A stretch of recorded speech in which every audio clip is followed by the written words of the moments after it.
কৃপালাভ হতে পারে না, কারণ কলিযুগে জন্মগ্রহণ করেছ, তোমাকে কিছুই জানতে হবে না, শুধু গৌর তত্ত্বটাকে জানো, ৩৩ কোটি দেবতাকে তুমি জেনে যাবে।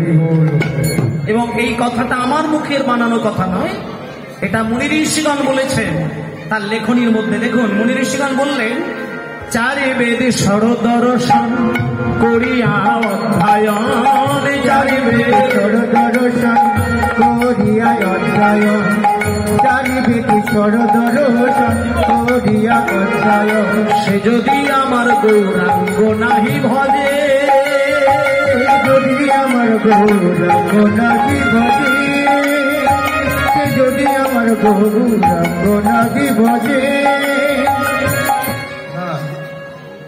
চারি বেদ সরদর্শন করিয়া অধ্যায়ন, মায়েরা, চারখানা বেদ, ছখানা দর্শন। একটা বেদ যদি কোনো মানুষ মনে করে যে আমি সারা জীবনে মুখস্থ করব, একটা বেদের কথা বলছি আমি, 4টে বেদ ছেড়ে দিলাম।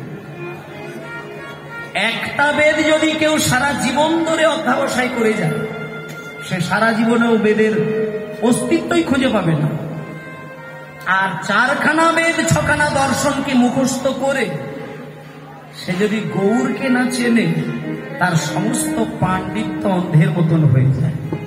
যেমন একটা অন্ধের কাছে আয়না নিয়ে গিয়ে যদি কেউ জিজ্ঞেস করে যে হিরে দিয়ে মুক্ত দিয়ে বাঁধানো আয়নাটা তোমার পছন্দ, নাকি 50 টাকা দিয়ে প্লাস্টিকের ফ্রেম দিয়ে আয়না পছন্দ, তখন অন্ধের কাছে একটাই প্রশ্নের উত্তর হবে যে আমি যেহেতু চোখে দেখতে পাই না, আমার কাছে আয়নার কোনো মূল্য নেই।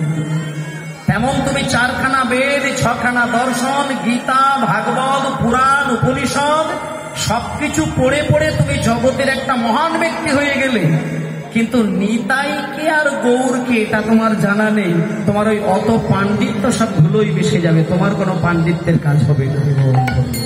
এটা পদাবলিতে বলছে, চারি বেদ সরদর্শন করিয়া অধ্যায়ন, সে যদি আমার গৌরাঙ্গ নাহি ভজে, বৃথা তার অধ্যায়ন, লোচন বিহীন জন, অন্ধের দর্পণে কি বাকাছে। তাই জন্যই বললেন, চারি বেদে সরদর্শন করিয়া অধ্যায়ন, চারি বেদে সরদর্শন করিয়া অধ্যায়ন, চারি বেদে সরদর্শন করিয়া অধ্যায়ন, সে যদি আমার গৌরাঙ্গ নাহি ভজে, যদি আমার গৌরাঙ্গ নাহি ভজে, সে যদি আমার গৌরাঙ্গ নাহি ভজে, বৃথা তারি অধ্যায়ন, লোচন বিহীন জন,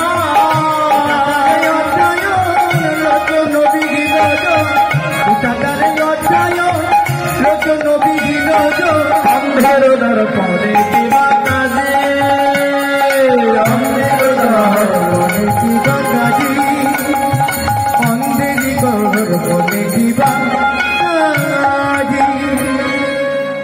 বলে দাঁড়াও দাঁড়াও দাঁড়াও, যারা পড়াশোনা জেনেছে, যারা গীতা সম্পর্কে জানে, যারা ভাগবত পড়ে, যারা বেদ পাঠ করে, তারা গৌরকে না জানলে তার পাণ্ডিত্য অশুভ হয়ে যায়।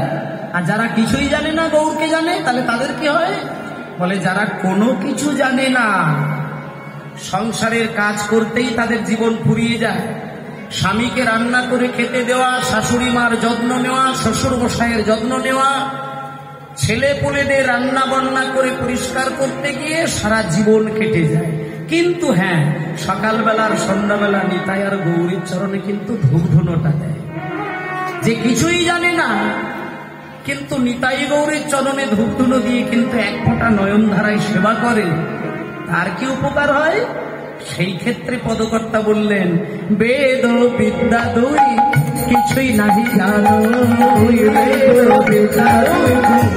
নাহি জানো, বেদ বিদ্যা দুই কিছু নাহি জানো, বেদ বিদ্যা দুই কিছু নাহি জানো, সে যদি আমার গৌরাঙ্গ করে সঙ্গ,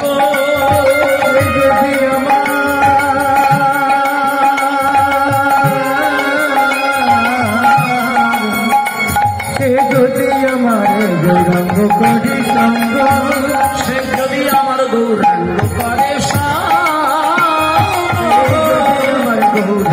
করে সঙ্গ আরে নয়না নামে যে বলে সেই তো সকলই জানে সেই তো সকলই জানে নয়নানন্দে সেই তো সকলই জানে সর্ববিদ্যা সর্বসিদ্ধি সর্বজ্ঞান সর্বসিদ্ধি করে তন আর সর্বজ্ঞান সর্বজ্ঞান করে তন এই তো এখানেই তো মায়েরা উদ্ধার হয়ে গেলেন। এই যে